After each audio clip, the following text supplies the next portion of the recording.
Hello, everyone. Hello, hello, hello.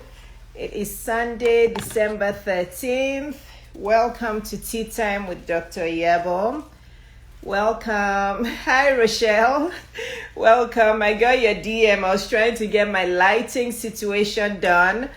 I'm doing it today in a room that is really, really sunny. And I just had, like last time, I had rays of light all over my face, and I'm like, okay, this is going to be distracting. So I've been moving I've been moving the camera. Hello, everyone. I've been moving the camera, my tripod stand all around this room just to get perfect lighting because it's really sunny in Atlanta today. Welcome, everyone. Thanks for joining my show, Tea Time with Dr. Iyabo.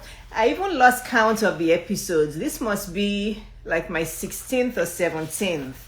I remember when the medical students who inspired me to do this told me to do it way back in September, and now I'm on like the 16th or 17th episode. So before I bring Rochelle on, you guys know what we're discussing today. We're discussing how to date wisely and how to prepare for a happy marriage, right? Yeah. And you guys know my story that I was married and then I got divorced and I just remarried this year to my honey. So I see that Moyo is sending a request to be in my live. Unfortunately, this is a scheduled tea time with Dr. Iyabo, so I'm going to bring Rochelle on. I won't be able to bring anybody else on, but please just stay close to my page, put your notifications on so that whenever I do come on live and I'm asking people to come on live, you can join. So I'm going to bring Rochelle on now and we will get started because 1 hour goes pretty fast. Let me see, where's Rochelle's? Hi everyone, hello, hello. While I'm looking for Rochelle to request, can everyone please tell us where they're logging in from? Can you please tell us where you're logging in from? I'm in Atlanta, Georgia. So can you tell us where you're from, which country you're logging in from? If it's England, just say London, England, or Lagos, Nigeria, Abuja, Nigeria. Tell us where you're logging in from. Rochelle, can you please request again? Oh yeah, there we. Okay, now I have 2 requests together. Let me see. Okay, good. Okay, now I have Rochelle coming on. Hi, everyone. Okay, hi, Austin, Texas, Nigeria. Hi. Hi. How are you?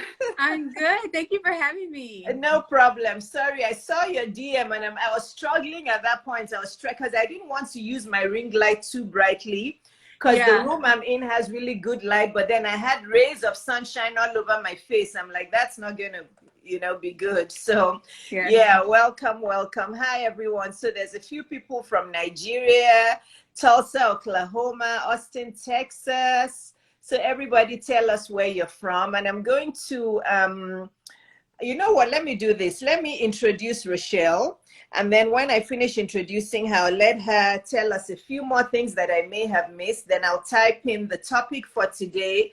I will pin it, and then we'll just start from there. So this is Rochelle Soyoola, right? Yes. Yeah. Rochelle Soyoola is the creator of Marriage for Millennials, and please follow her. So if you're not yet following Rochelle, please, while I'm saying this, just search for Marriage for Millennials, and please follow her on Instagram because she really does great work around marriage and, good unions and all of that. So her platform is geared towards marriage, family, and smart dating. She's known most for her Marriage for Millennials podcast, as well as her Single with Strategy content that teaches women of faith how to date strategically for marriage. Leveraging the dating lessons in her life has allowed her to create workbooks and coaching courses that women of faith can apply to their dating journey to go from dating casually and aimlessly to strategically and purposefully in a relationship that ends in marriage. And she resides in Atlanta, Georgia, where I live also. And she's a wife to her husband, Samuel, and a mother to her daughter, Hillary. How old is Hillary? She is about to be 6 months. So whoa, you have an infant. Oh, Yes. bless your heart and bless her heart. Oh, you have a baby. How nice. Okay, so we're taking you away from your precious family. Sorry. No, So, she's totally fine. She's upstairs with dad, so she's yeah. fine. So please tell the viewers a little bit more about yourself, and then I'm just gonna type the topic here and we'll dive in. Okay. Yes. Well, hello, everyone. Like Dr. Iyabo said, I'm Rochelle. I'm originally from New York, and my husband is Nigerian. And so, yes, I'm Rochelle Soyoola, and she pretty much nailed everything about me. I do Marriage Millennials. I have a podcast as well as Single with Strategy content. And that's pretty much what I talk about is just dating strategically, smart dating. And then I touch on some things about marriage as well. So, yeah. Wonderful. So it sounds like you are not Nigerian. I'm not, no. Oh, where are you from? I'm American. My family's from Jamaica, but I'm American. I thought you were Yoruba. You look like you're Yoruba. No, but I love it. I might as well be. Well, I guess all Black people are from somewhere in Africa, but you look Yoruba. I honestly thought Rochelle was just your English name. I didn't know. I thought you, yeah. Oh, wow. Well, yes, we're all one sisterhood, whether we're Yes. Black or purple or white or green. We're all one sisterhood. I don't differentiate anybody by color. I just look for hearts. Yes. And as you guys know from my posts, and the day that I actually found your post, I wanted to invite you here. I just came across one of your reels and I liked what you put on there. I'm like, oh, this girl is very sensible. I'm going to have her on my show. And then I had forgotten you came to my conference. Yes. And then when my friend Nike saw your picture on my flyer, she's like, I brought her to your conference and I didn't even remember you from my conference. I said the same thing. I was like, what are the odds? I was like, Yeah. I don't even think she knows, but I was there. Yeah. I didn't know. I actually did not know. I just saw you and I was drawn to you. Okay, let's dive in. So everybody, you know, I like to make these shows very interactive. Please ask your questions. We may not be able to get to all the questions because this is only 1 hour and really we only have like 48 minutes left because I've been babbling as usual. But please ask your questions. We'll try to get to them. Otherwise, we'll have to do a part 2 next year. So Rochelle, can you please give the audience 5 tips? Well, I guess single women, or if there's married women on here who have single friends, can you give 5 simple tips on how they can meet their soulmate? Yes. The first thing I would say is to assess your mindset and change it if necessary. And what I mean by that is if we ask a bunch of women how they feel about men or just dating in general, you're going to get one of 2 answers. On one hand, you'll hear from women that, you know, there are no good men out there, all men cheat or they lie or they're just discouraged, right? Or on the other hand, you'll hear women say, I may not have found the person for me yet, but I am hopeful. And in both instances, both of them are right. Why? Because, you know, however you approach dating with your mindset is what you're going to ultimately attract. And if you date, but in the back of your mind, you're kind of just like, I know this isn't going to work out, then you're going to date that way and people are going to pick up on that because you're not going to be as confident or as optimistic. So I would say that. I would also say to be intentional. A lot of times, you know, women, they just kind of accept what falls in their lap as opposed to understanding that they too have a choice in who they choose. And so I think that in every area of our lives, we, you know, take inventory and we self-reflect and we see, you know, we're intentional, right? If we are trying to get a job or a promotion, we're going to study the company or just everything we need to do to make sure that when we get into that interview room, we can excel. And if we, for some reason, don't get the job, we're going to study and see how we can do better for the next go round. Same thing with a test, right? The questions that we get wrong, we're going to go ahead and we're going to study that to see how we can do better the next time. But for some reason, as it pertains to dating, we just kind of wing it. We just kind of, we're not as intentional. So I would say be intentional, figure out the characteristics of the person that you're looking for.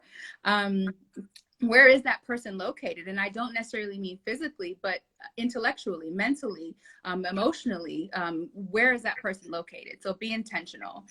The third thing I would say is enjoy your singleness. um, I say this a lot to my audience that singleness is not a waiting room for marriage. Like it's Yes. its own season with its own advantages, right? So this should be a time that you are working on yourself, not just to get someone, but in spite of just being a great woman in general. So I would say that as well. Fourth thing I would say is utilize your network. Strategically speaking, unless you do online dating, more than likely, statistically speaking, people usually meet their significant others through a mutual friend. So I would say if they're, feel free to use that, utilize your resources. Feel free to allow your friends, assuming they know you're single, to put in a good word for you with guys that you approve of. And then last, I would say to look for character over chemistry. It's so funny because a lot of times we feel like chemistry is the hardest part. But if you're a smart and successful woman, it's really not. You're going to be able to laugh with many men. You're going to be able to have great conversation with many men because you bring something to the table. You can hold your own at the table, right? But it's the character part that's a little bit more difficult at times to find. The person whose mental, intellectual, spiritual, all of those things, that needs to add up to the physical attraction that you have to that person. So I would say we're not looking for only character and no chemistry, but we need a combination of the two. And women usually go straight for the chemistry part, but disregard the character part. That's very important. And you answered my question that I was going to ask you. So your last statement answered the question, because for me, when I was looking for my husband that I just married, yes, character was huge for me. Character and intellect. For me, intellect was actually my number one thing, because not that I look down on anybody, but I know that I don't do well with people who are not intellectual, people who are not globally minded, who, don't understand that they have to be open to other cultures. So not Right. intellectual as in having a high IQ, but just knowing a lot about every little thing in the world. So not thinking Right. Africa is a country, knowing that Africa is actually a continent, little Yeah. things like that, and not ignorant people. However, even though I was looking for that, I knew that I also needed a lot of chemistry. For Yeah. me, I have to, so I can't just be attracted to you from a brain point of view, but I have to want to kiss you. Absolutely. Yeah. So, and I hope it's all adults on here. If there's anybody less than 18 years old here, can you just log off right now? Because we may be saying some things that you're not allowed to listen to. So this is only for 18 and above. Yes. So for me, if I'm looking at you and we have great conversation, yes, because I did meet a lot of men that I had great conversations with. And then I would meet them in person and I'm like, I can't kiss this guy. There's no way I can even hold him. So bye-bye. You can be Right. So would you say that character and chemistry are equal? Because I say this because if women only look for character and they don't take chemistry as important, couldn't that be a platform for disinterest later on and maybe cheating and wandering eyes? Because if you're not physically attracted to somebody, doesn't that set you up for wandering eyes later on? Do you want to try and answer that? Yeah, I think it should be a combination of the two. Okay. I think that chemistry is important. I mean, when it's all said and done, with all the tips in the world, like you said, you have to want to kiss the person, hold the person, and the list goes on from there. But a lot of times, I agree that chemistry part is super important. I would never recommend someone just meet somebody and only want them for their intellect. I'm just saying that it is also important to remember that character part, because a lot of times we think of just the chemistry, and then the chemistry is great, but then down the line we realize that now I'm stuck in something because the character wasn't there, and I never took the time to look into that. Yes, very important. So guys, remember the 2 C's. I hope you're making notes, because you guys send me DMs every day. You have the experts here with you now. So let's just agree now that the 2 C's are important: chemistry and character. They're both important. Okay, Rochelle, I see that you did not list anything about being able to provide financially, or having high six figures, or being a millionaire, or having lots of money, that is the quiet elephant in the room. Okay, so a lot of single women, and I've been there where, because I thought that I had achieved so much financially, I needed to look for a man who had acquired more than me financially. That's actually what I was looking for. I was because I kept thinking to myself, I won't get security in a man if I get a man who earns less than me or the same as me. Of course, I was looking for that forever, because again, I have built a 7-figure business, so it's hard to find guys who are in that financial bracket and also have everything I was looking for. So, but then a lot of women do quietly want financial providers. And I see that out of the 5 things you mentioned, you didn't see anything about money, and I totally agree with you. So can you please talk to our sisters here? When I say sisters, I mean everybody. I don't just mean Black women, white, Arab, Hispanic, you're all my sisters. Yes. Can you talk to them about focusing on money in men? I think that for one, women, we do like provision and financial provision. It is important. I think that one of the ways that a guy lets you know that he is ready for marriage is some type of financial provision. However, that, like you're saying, that doesn't necessarily mean that he has to be a millionaire. Like you said, that percentage is already pretty slim. So, for us to go at someone just for their money, that can also lead to other things down the line, because that may bring you happiness for an initial period of time, but over time you're going to want something more than that, something to sustain you. It's if that ends up happening, awesome. But if it's not something that doesn't happen, it doesn't mean that you have found the wrong one. That being said, I do believe that some type of financial provision is important. He just doesn't have to be a millionaire.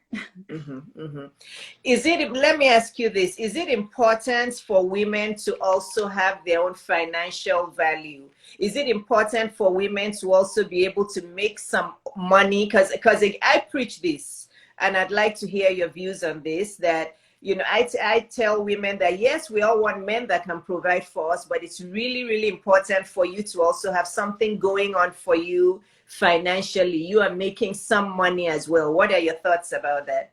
I don't disagree. I think that it's great for women to have something going on for themselves as well. A lot of times when we are idle, it is just not good. I'm the type of person where I can't be doing nothing for so I do agree that women should, if they are able to, have their own thing going on. There are some relationships where a woman doesn't necessarily have to, and I think as long as that works for both parties involved, then that works for them. But I think that if you are a woman that is interested in having your own source of income, do it.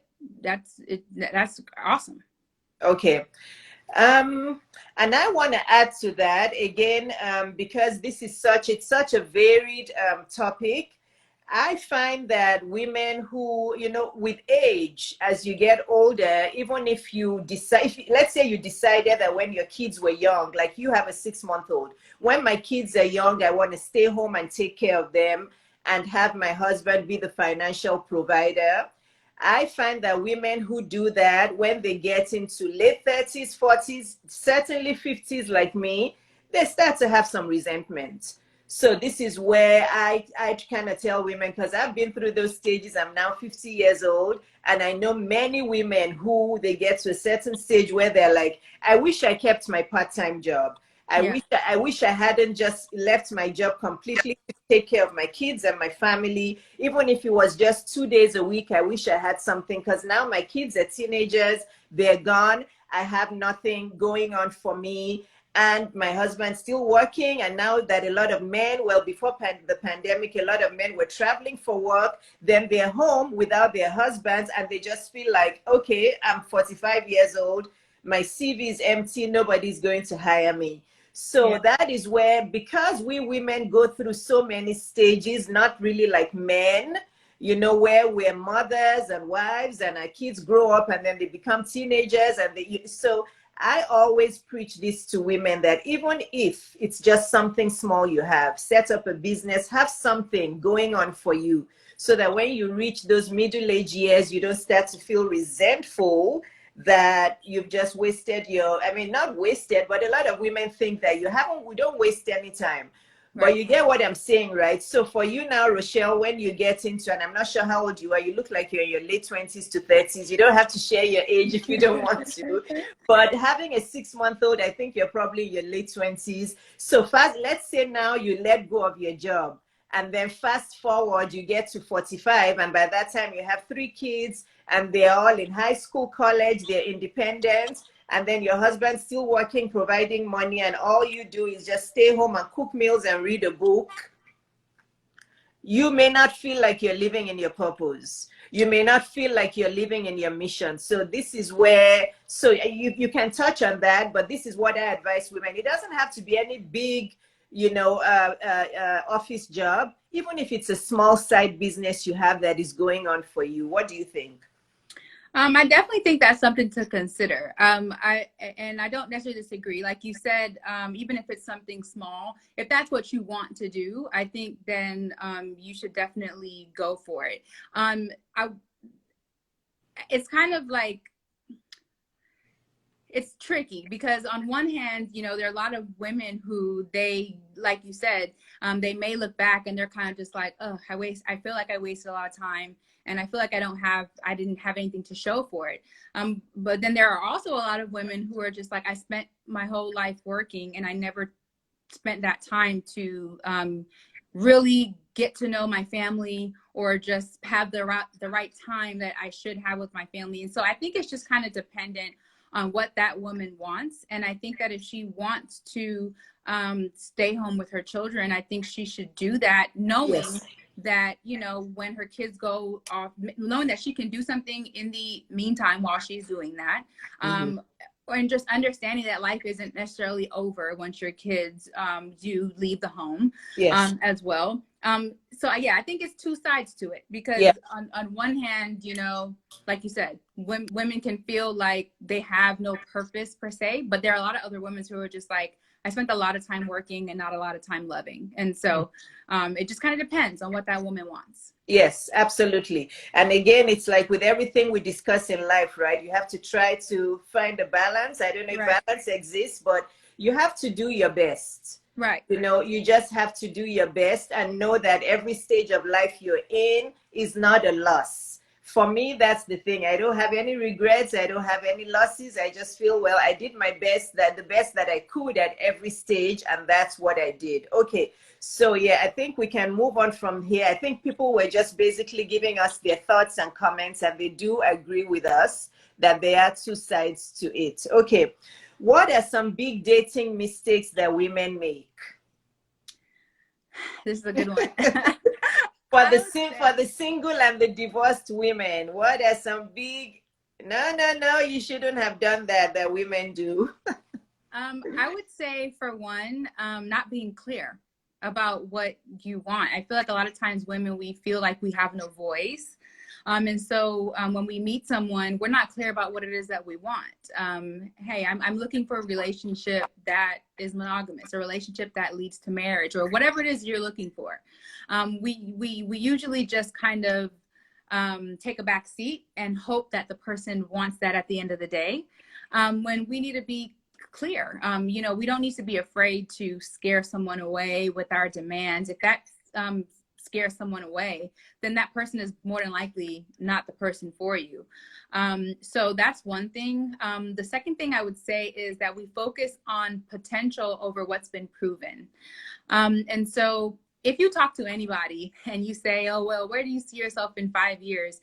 Everybody has this grand, great dreams of a story of who they're going to be in 5 years, right?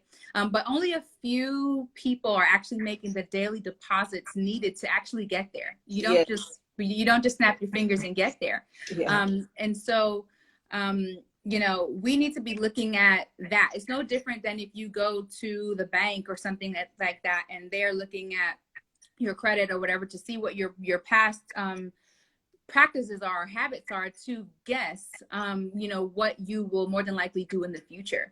I mean, so we need to do that as well, because, you know, the dream, the 5-year dream, it always sounds amazing, right?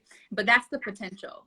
What the daily deposits that that person is making currently is what is going to tell you what's been proven and what is more than likely to come.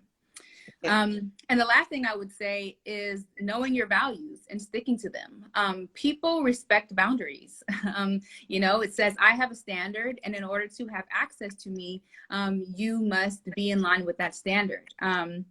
Whatever that may be, that's up to the person. But, you know, if you don't have any values, you don't know them, and definitely if you don't stick to them, why should anybody else? So I think it's important to know what your values are and stick to them. Okay, so when you say being clear about what you want, do you mean being clear about what you want in a man, or being clear to the man that you do want marriage? Being clear to the man that you do want marriage. I think you should disclose, I think you should be clear to him what kind of relationship it is you're looking for. I think you should observe him to see if his characteristics align with what it is that you want. You don't have to tell him that. He'll show you. Okay. So at what point do you bring this up? Because it's like, for me now, when I was dating Neil, I believe I told him on a second or third date that, you know, I'm not here to just date around. I am, you know, ultimately looking for marriage. So if that's not something you're looking for, then I don't want to waste my time. Right. I did say that, but I think around the second or third date, and I was serious about it, and he laughed and said, "Oh yeah, that's what I'm looking for as well." However, I think like 6 to 9 months in, I also told him that I'm not going to stick around with you for more than 18 months or 2 years. If you can't decide what you want and you don't propose by then, I'm gone. And he's like, "Oh, wow, you're a tough woman. You're a tough." I said, "It's not about being tough. I just don't want to waste my time." Are those good strategies, or was I a little bit too pushy? No, I'm all about that. I'm all about that, and that's what I mean, being clear. I don't think there was a better way to do that. Like, you know, like, I think that's exactly what I mean when I say being clear. Yeah, you don't have to do it on the first date or anything, but, like, you know, quickly, you know, within the second or third date, just let your intentions be known, because again, if that person is not for you, it's going to filter them out, and then as a woman, you get to save your time and investment. Yes, because a lot of women stay in the engaged state. So this is something I want us to touch on today, Rochelle. I want you to let women understand that being engaged is not the same thing as married. No, if marriage is your ultimate goal, being engaged is not being married. And there are many women who don't do what I do, who don't say, you know, after 18 months or 2 years, if you haven't proposed and you don't know what you're doing, I'm gone. I don't want to waste my time. And they stay year 5, year 6, year 7, they're still engaged, and this guy isn't proposing. I've gotten many messages from women like that, how do I get him to propose? And the bad thing is they're already living with the guy. Yeah. So can you touch on that? Because there are many people who do that. They are not yet married. They move in, they get engaged, and then marriage never comes. I think, like you said, if you're not at the point where you're living together, you need to have that conversation, and just be clear, be direct and upfront. If you are in a situation where you guys are living together, then it just sounds like there needs to be a transparent conversation that needs to be had. And then you have to be willing to hear what that answer is, whether that's verbally or via action or lack of answer, and be confident and secure enough to, if that's not what you want, to leave. Yes. So is it okay to tell the guy at that point that, okay, if you're not going to propose, if we're not going to get married, I will move out and I will leave? Because that's what I tell the women to say. I say, if you really do want marriage and you've been living with him and giving him all the marriage advantages, if you know you don't want to do that anymore, you have to move out and find a place to go. Is that because I'm like, otherwise you're just going to stay engaged forever, and that's not true commitment. Right. Okay. You have to get your stuff in order and be committed to leaving. Okay. Touch on living with somebody before marriage. I don't. I'm not for it. I think that statistically speaking, there are some instances in which people have lived together and then gotten married, but most of the time it doesn't work. And then also, in addition to that, like you said, you end up kind of giving the person the benefits of marriage without the true commitment of it. So I would say no. Okay. And that was me also. My first marriage, I was young. We met when I was 17. So we did live together for a while because we had moved to England together. I was young. We lived together. We were married for 15 years and together for 23 years. But I had learned some wisdom by the time I did this the second time around. And as soon as I met Neil, I told him, I said, I'm not moving in with you. Even if we spend the night at each other's homes, please take your toothbrush back home with you, and I will take my toothbrush back home with me. Don't leave anything in my house. I'm not leaving anything. And then he asked me, he said, what about after we get engaged? I said, no. And I those said, are your boundaries. That's what yes. we're saying. Your I said boundaries and your no. I said, values. right. I said, I'm not moving in with you until we actually tie the knot and we say I do's, and then I'll move in with you. So Right. single women, I hope you are listening. There is a way to get your soulmate if you date right. We're dropping a lot of gems here, and this video will be on my YouTube, but I need you guys to listen to all of this. Rochelle, I met my husband on online dating. What are your thoughts about online dating? I think that in this day and age, people are online dating more than they think they are. Like technically, Instagram can be considered online dating. Some people reach out into the direct messages. I think that dating online is fine. I think it's what you do with it that is what makes it count. Like, if you are finding someone online, of course you have a wider pool, so that's good. But you have to get to a point where you're having a actual conversation on the phone, maybe via FaceTime, and then you have to have a game plan. At some point, we do have to meet in person. At some point, we do have to make sure that who you are online matches who you are in real life. So I don't think that the method of online dating is wrong. I just think that you have to be strategic in that and have a game plan to make sure that who you are entertaining is who they say they are in real life. Is everybody who's online a murderer and a pedophile? No. No. Hello, guys. Hello, with you who've told me that all the people, it's very fun when you hear all or never. Guys, can you please use your own judgment? Rochelle, are there murderers and pedophiles in the outside world that you can meet? Yes. Are there a few of your neighbors that could be murderers and pedophiles? Absolutely. Do they go to parties where you can meet them by mistake? Absolutely. Okay, so guys, honestly, this is really important. It's really important. There are many single women out there who want to meet a guy, but you guys just have the wrong mindset. You're so terrified of online dating because people have told you that every man on online dating is a murderer or a pedophile, and you guys believe it. This is what I talk about with the pack mentality. You have to be able to use your judgment with things. How can somebody tell you that all the people over there are this and you believe it? You have to use your judgment. If you're looking, there are marriages that people have been married for 10, 15, 20 years and who met online.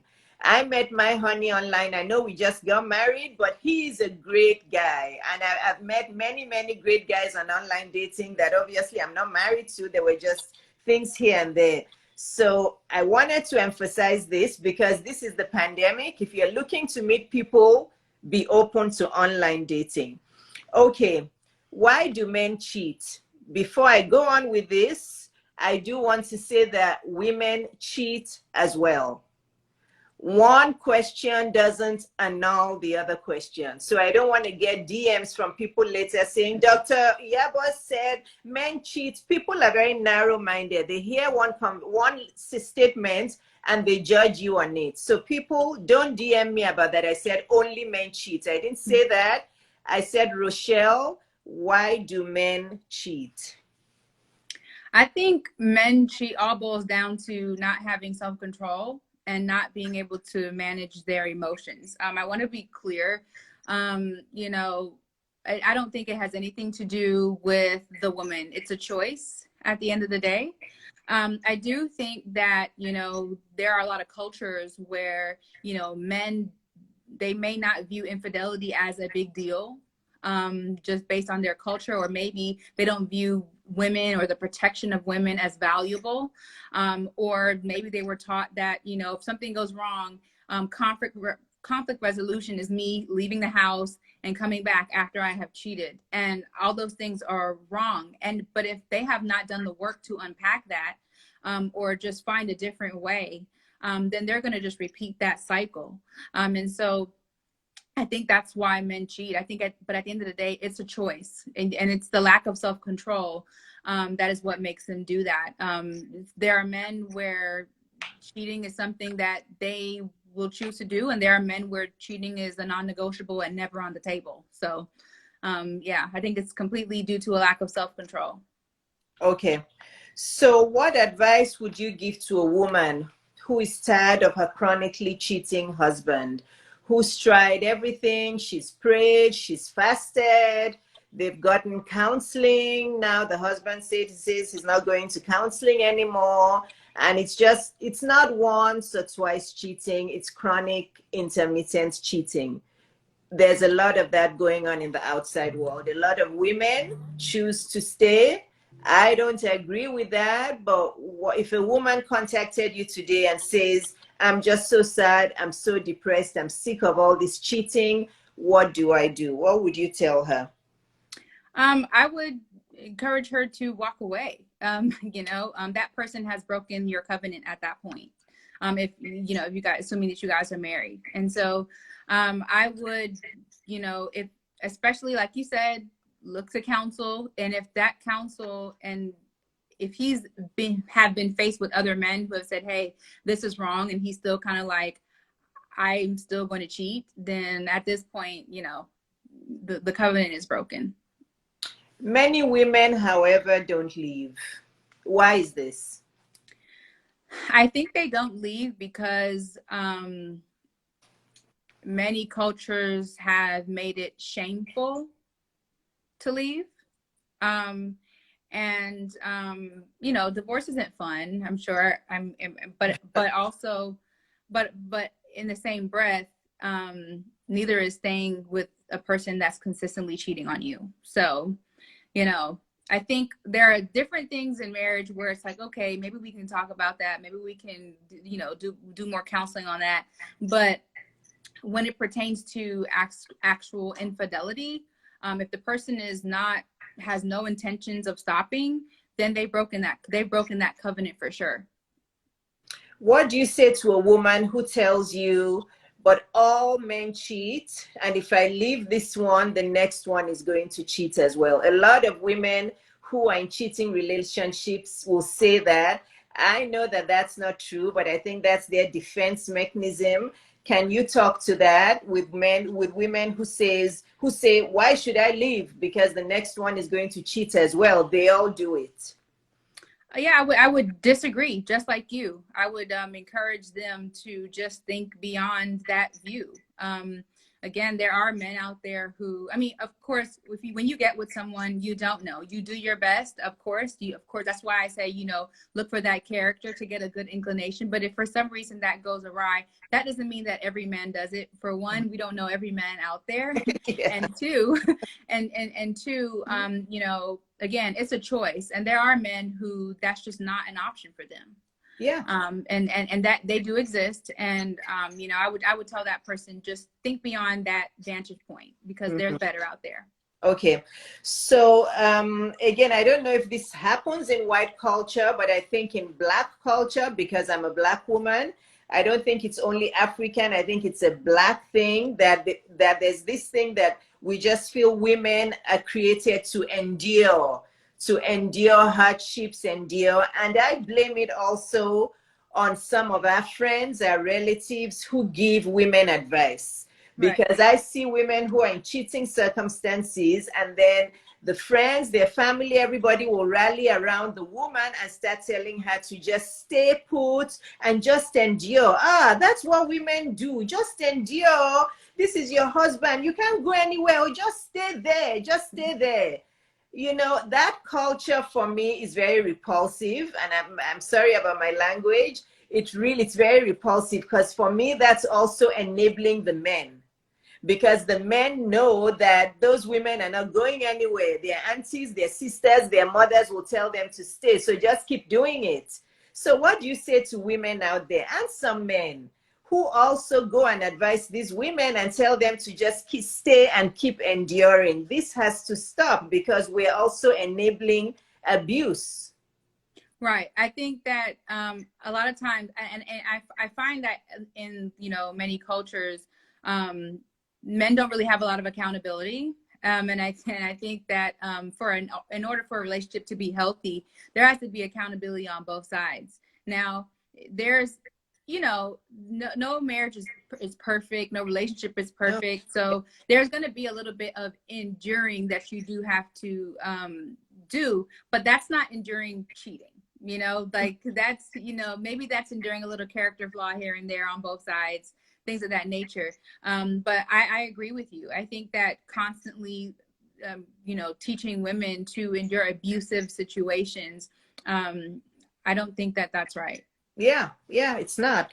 And somebody asked a question. I'm not very clear about it. I do want to address it before we go on. She said, what are the activities that classify wife to boyfriend duties, please?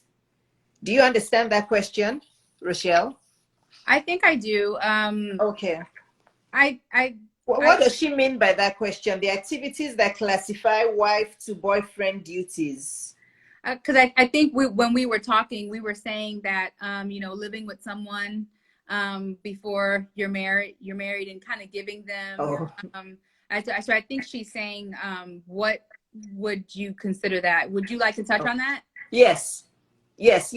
Oh, me? Yeah. Oh, yeah, of course. Well, I talked about it. Living with the person before you get married, you don't want to. You're already giving them marriage advantages, right? Cooking all their meals for them, going to their house and cooking all their meals for them. You're going to continue that when you're married, and that's fine. If you enjoy cooking, like I enjoy cooking, but I don't want to do it as a duty. I will do it when I want to, and I'm not going to do it to affect my self-care. So yeah, I had cooked enough in my previous married life, because I was young then. I didn't know about boundaries. I didn't know what to do then, but I knew better. So when I met Neil, I told him, I said, I've had my fair share of cooking. I do love to cook. My meals taste good, but I'm not going to cook all the time. And when I come to your house, it's either we go and eat out or you cook, because I'm not standing up in the kitchen. And he started laughing. He just used to laugh at the things I was saying, because he could tell I was saying these things because of what I'd been through before. So that's another one. Going to your boyfriend's house and going to farmers markets and buying all the ingredients and cooking breakfast, lunch, dinner, doing his laundry. I'm not doing any man's laundry. I'm sorry. I'm not doing. When we're married, yes, we put all our laundry together and do it. Before you get married to me and say your I do and give me the rings, I'm not doing your laundry. Absolutely not. So those are the things, because really women do this to buy a man's love. You sit in your femininity, okay? You look cute, you smell nice, you make sure your hair is on point. You look all feminine and confident, and make sure you're fun. That's one thing I tell women. Women have been hurt so much that they forget to be fun, to be funny. You know, be fun. Nobody wants to be around a sad person. Just be fun. Be lighthearted, have fun, laugh, laugh out loud, be fun. So for me, those are the things. Rochelle, do you have anything else? I agree with you. I also think that, when you're single and you have a boyfriend, you guys are getting to know each other, and that never ends, right? That never ends. Even after you get married, you're still getting to know each other. But definitely at the beginning, we don't have to pack on, cooking and laundry and all these other wifely things. Let's get to know each other. These women are funny. I'm sorry. I'm laughing at their comments. I'm sorry to distract you. Yeah. But yeah, get focus on getting to know the person. You know, once you start getting into wifely duties, you're mixing two different seasons. Right now, this is your season to get to know each other, to have fun, to date each other, to you know, just figure out what you like and love about each other. Yeah, so I agree with you. Okay, I'm the real Angie. You said, what about contributing to the house as a girlfriend? What do you mean about contributing? Do you mean cleaning, cooking, or putting money in the household? What do you mean? I'm inclined to say no, but I don't know exactly what you mean. That you don't have a house together when you're a girlfriend. So why Right. are you contributing to the house? I hope that as a girlfriend you have your own house and he has his own house and you take care of your homes separately. I'm not saying you can't help each other. No, I don't want to be too rigid. You can all go shopping together, right? And do your grocery shopping. You pay for yours, he pays for his, and you take it home. But just remember that until your husband tells you, I do, and he gives you the marriage ring, you are not yet married.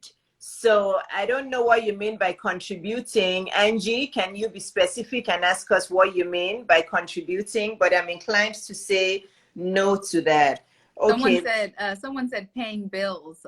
No. Oh, no, no, no, no. Oh, no, no, no, no, no, no, no, no, no.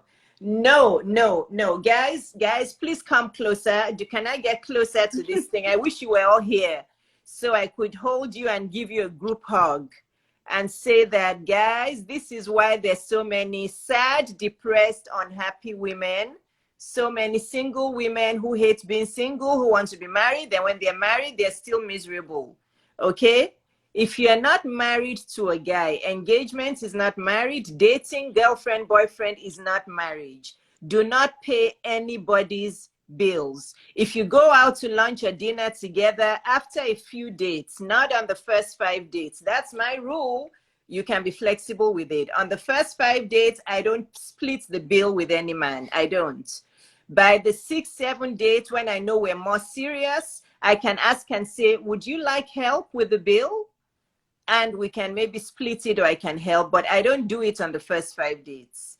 Okay? So please stop paying men's bills. Stop washing their laundry. You're washing their laundry. You don't know if he's going to another woman's house after that and he wears those boxer shorts to that woman's house. That's disgusting. Please, I hope you can really hear my voice. Okay? This is like your auntie talking right now. All right. Somebody also said buying pots and plates. You can buy it for yourself at your own house. Women, so you understand now, so you can see what's going. Rochelle, can we do this again in the new year? Of course. Yeah. No, really, we need to talk to women because this is the problem. This is why you're not meeting a man.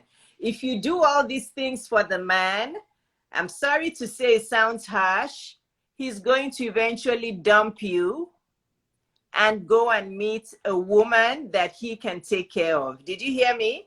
If you're providing for this man as if you're his mother, he's going to enjoy your motherly duties. He will eventually dump you, or he'll distance and just start creating. You won't hear from him. You will start planning the dates. He'll go cold and he will just be there and won't do anything. And he'll go and look for a woman that has higher value than you that he can actually chase.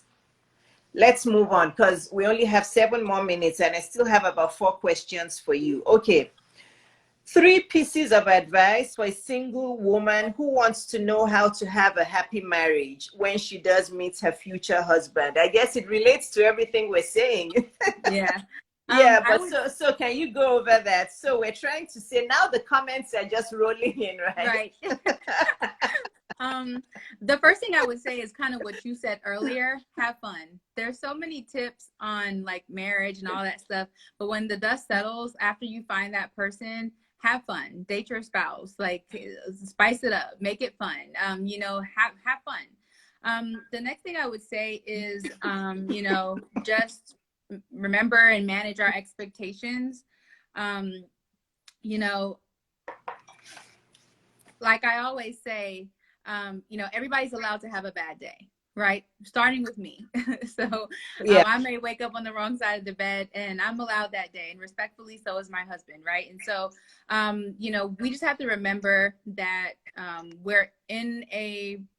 you will be in a partnership that we want to be long term, and that comes with just being human. So we have to make room for that. A lot of times we have like this Disney story, romantic, fantasized idea of what marriage is going to be, and then when we get hit with the reality of just humanness, we don't know what to do with that, because a lot of people don't talk about that part of it as well. And then the last thing I would say is just remember that, the person who you do choose, you guys are on the same team. Yeah. So, keep that in mind, so that when you guys do have moments of maybe like a fuss or something small or whatever, you don't say words you can't take back, or, you just understand that even though right now we may be like, having some turbulence, but this person is my partner, my person, the person who is on my team. Okay. I want to take that last question, but I have to ask you this question, because your Instagram bio says you help women of faith. Mm-hmm. I'd like you to expand on that, because do you believe that it's only Christian women that have a chance at a happy marriage? And No. okay, and do you feel, okay, so do you feel, how do I ask this other question? Do you believe that a Christian woman should only marry a man that calls himself Christian? And is that the only way that their marriage can survive? I believe that, well, first, there are a lot of men who call themselves Christian, and I think we would have to examine their life to see what that truly looks like. But I think that if you guys have the same, there are some people who manage to have different cultures, religions, things of that nature. But I find that when you guys are aligned in the same beliefs, it just makes things easier. And that's not to say that, a Muslim can't marry someone else, or but it is to say that you should be equally yoked with one another, just based on what you guys believe, as opposed to constantly arguing every 5 seconds because one person believes this and the other person believes that. Okay, yeah, that we'll have to touch on later, because that's a really big, broad topic, and I have my things about the statements "be equally yoked," because be equally yoked means if the person is actually acting like Christ, if the Correct. person is actually acting out their Christ-like behavior. I know so many men who are Christian, who go to church every Sunday, who are like the leaders of church and everything, and you don't want to hear what they're doing. Right, and They're that's why, cheap. and that's why I was saying in the beginning that there are a lot of people who call themselves Christian, but we'd have to actually examine their lives and see if they're bearing any fruit. So, and I think a lot of people don't like to say that because we don't want to come off judgmental. But I mean, if I called myself a personal trainer but I was never fit, or I called myself a good lawyer but all my clients were in jail, you probably wouldn't think I was credible. So I apply it in the same way. Oh, I'm bringing this up because this is something that women hyper focus on. Christian women hyper focus on this, be equally yoked. And absolutely, if you meet a Christian man who then acts like Christ, oh, you've got gold, who has good character and all of that. Unfortunately, don't be fooled by those men who say they're Christian and go to church every day and that can quote every Bible verse, right, and everything. A bunch of them also physically abuse their wives. So right, again, I don't know how to deal with this one, but all I want to say with women is don't make that like your main thing. I have posted posts about this main thing, and some of my sisters have commented on it and said you're teaching women bad things, you're teaching them not to date men that are Christian. And that's not what I said. I'm just saying that a lot of women hyper focus on Christian husband, and they meet this Christian husband and he's not what they expect him to be. So be discerning, be intuitive, Ask God to show you this man's real character before you marry him, because if he sleeps in church and goes to church 7 days a week, doesn't mean that he's going to be your perfect husband. Right. That's all I want to say on that. Now, quickly, we have to end soon. I can't believe it's already 2:59 because I do want to save this video. We had so much fun with this. Somebody said, do this every Sunday. That's not possible. Rochelle has a 6-month-old. She can't come on live every Sunday. Oh, where's the question? Somebody asked a question that I want to answer. Oh my goodness, I should have written it down. Oh yeah, she said, knowing someone beyond the surface level. Please talk on this. That's a very good question. How to know someone beyond the surface? Yes. You have to ask questions. And a lot of times, a lot of women don't do this. You'll be surprised how much time goes by when you're just with someone, you're eating, but you're not really asking intentional questions to figure out who this person actually is. So you need to ask certain questions to figure out how they think, what they're going to expect from you, and what you can expect from them.